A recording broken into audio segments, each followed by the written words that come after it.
অনুষ্ঠান বাড়িতে আমরা যে শুক্তোটা খাই সেটার টেস্ট হয় অসাধারণ।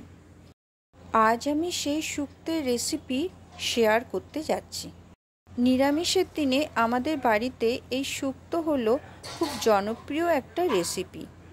এই শুক্তোর জন্য আমি ডুমো ডুমো করে কেটে নিয়েছি পটল, বেগুন, কুমড়ো, আলু, পেঁপে, উচ্ছে আর গাজর।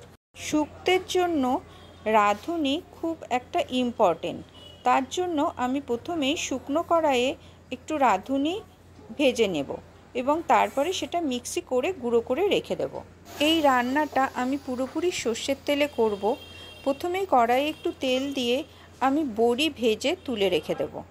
এবার আরও একটু তেল দিয়ে কড়াইয়ে কেটে রাখা বেগুনগুলো ছেড়ে দেব। লাল করে বেগুন ভেজে তুলে রেখে দেব।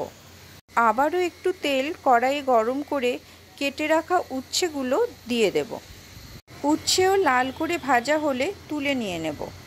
এবার কড়াইয়ে সর্ষের তেল দিয়ে 5 ফোড়ন দেব আর দেব 2 শুকনো লঙ্কা।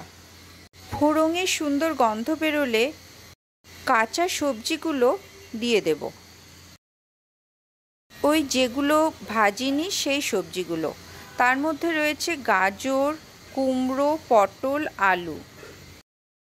সবজিগুলো একটু নাড়াচাড়া করে ঢাকনা দিয়ে ভাজার জন্য একটু যাতে মজে যায় বা সেদ্ধ হয় তার জন্য ঢাকা দিয়ে মাঝারি আঁচ করে রেখে দেব।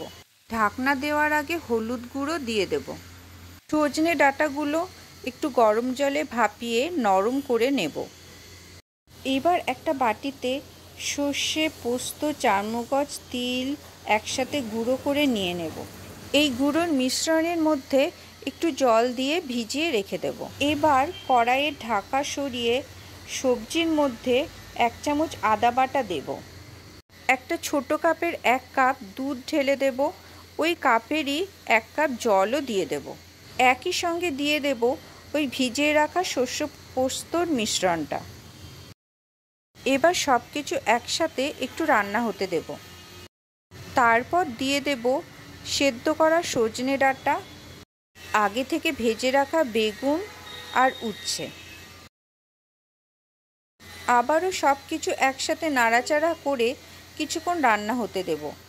প্রথমে বাড়া আঁচে তারপরে কম আঁচে রেখে এভাবে কম আঁচে কিছুক্ষণ রাখার পরে যখন তেল ভেসে উঠবে তখন স্বাদমতো নুন আর চিনি দিয়ে আর 1 চামচ ঘি দিয়ে নামিয়ে নিতে হবে। নামানোর আগে রাঁধুনি গুঁড়োটা অবশ্যই ছড়িয়ে দেবেন। ওটাই কিন্তু আসল মশলা শুক্তোর।